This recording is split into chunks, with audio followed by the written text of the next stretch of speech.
cette nouvelle création, Lear, d'après la célèbre pièce du roi Lear de William Shakespeare. Nous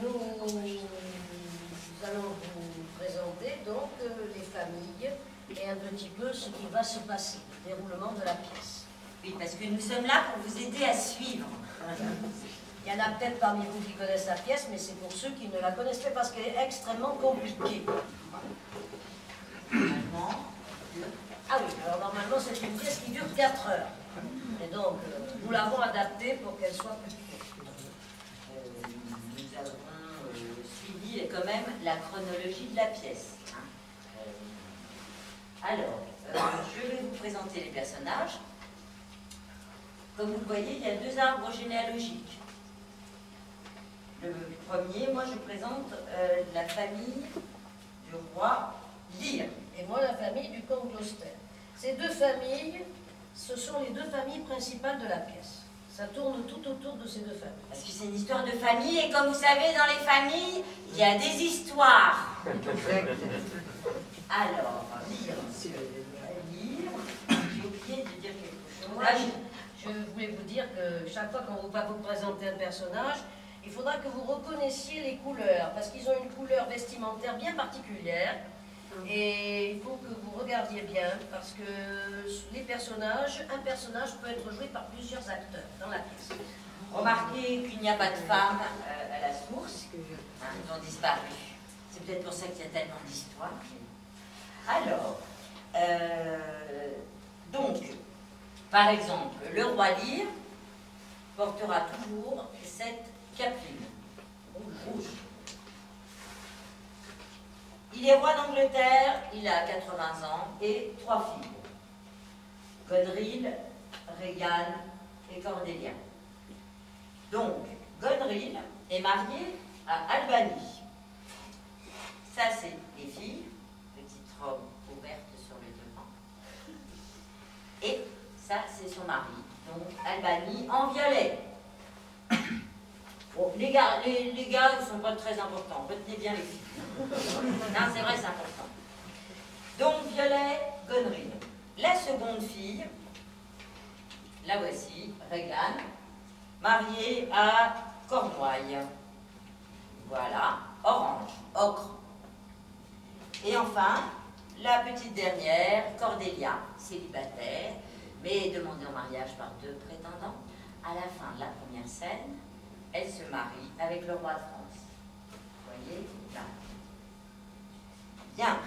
Voilà donc pour ce qui concerne Lear. La famille Lear. Alors, la famille Gloucester. Vous voyez que c'est écrit Gloucester, mais ça se prononce Gloucester. Pour les amateurs de rugby, il y a une fameuse équipe qui a joué il n'y a pas longtemps. Donc, le comte Gloucester, qui a à peu près le même âge que Lear, et un ami à lui, et aussi un grand conseiller. Ils se sont toujours suivis. Donc, le comte Gloucester a, vous voyez les couleurs vestimentaires. Chez les Gloucester, ça varie entre le noir, toujours le blanc noir, et des rayures entre le marron. Alors là, il y a des gens qui se tombent un peu. Enfin, moi, j'espère que vous savez pas. Il était Voilà. très subtil. Alors, il a 2 fils, ce comte de Gloucester. Il a un fils illégitime, Edmond. Voilà, Edmond, là. Mais dont il s'est occupé, hein, il l'a fait élever correctement, voilà. Puis il a un autre fils. Pour les enfants illégitimes, ça a été conçu hors du mariage. Alors, Edgar, ça c'est le fils légitime. Voilà. Et au cours de la pièce, Edgar sera amené à se déguiser. Donc vous le verrez déguisé avec un treillis comme ça. Voilà, la famille Gloucester. Alors, autour de Lear, il y a 2 autres personnages, et après ce sera tout, que vous reconnaîtrez aisément. D'abord, le fou du roi, donc on ne le présente pas, vous le reconnaîtrez.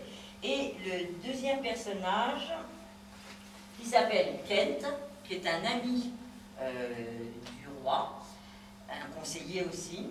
Et à la fin de la première scène, lui aussi, il sera amené à se déguiser. Et comme le plus souvent, il est déguisé comme ça, je vais vous donner un moyen de le reconnaître. Donc vous voyez, c'est Kaki, et il s'appelle Kent, ça commence par K. Je suis très fière de ma figure.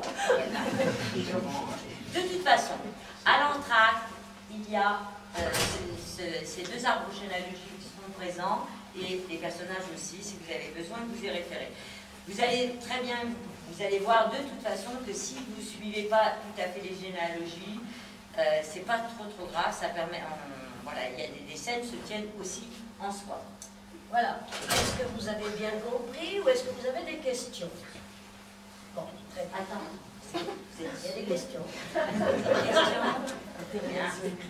Bien. Eh bien, mesdames, messieurs, vous allez pouvoir assister au drame parce que c'est un drame. Hein. Sur les 13 personnages du début, il n'y a que 3 survivants à la fin. Et ces 3 survivants, vous allez pouvoir les reconnaître d'emblée parce que nous commençons le spectacle avec la dernière scène de la pièce.